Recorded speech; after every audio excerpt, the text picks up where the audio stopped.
తిప్పతీగ. మామూలుగా దీన్ని సాంస్క్రిట్ లో అమృతవల్లి అని కూడా పేరు.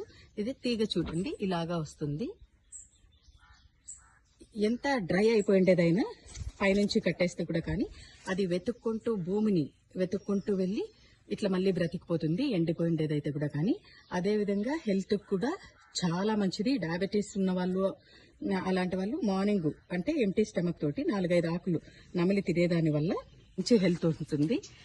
ఇది ఎక్కడైనా కానీ వచ్చేస్తుంది కాబట్టి ఒక చిన్న కుండీలో మీ ఇంటి దగ్గర ఏదైనా కానీ ఎలాగున్నా పెంచుకోండి. పల్లెల్లో అయితే ఇంకెక్కడైనా దొరుకుతుంది. నార్మల్గా మనకి సిటీస్లో కొంచెం కష్టమైతే కనుక కుండీలో పెంచుకోవచ్చు. హెల్తీగా ఉంటారు కాబట్టి దీనిపైన చాలా కంట్రీస్ మొత్తం ప్రయోగాలు చేసి కనుక్కున్నది. కాబట్టి ప్రతి ఒక్కరూ ఎలాంటి వారైనా కానీ తినడానికి ప్రయత్నించండి. ప్రతిరోజు వీలైనంత వరకు హెల్తీగా ఉండండి.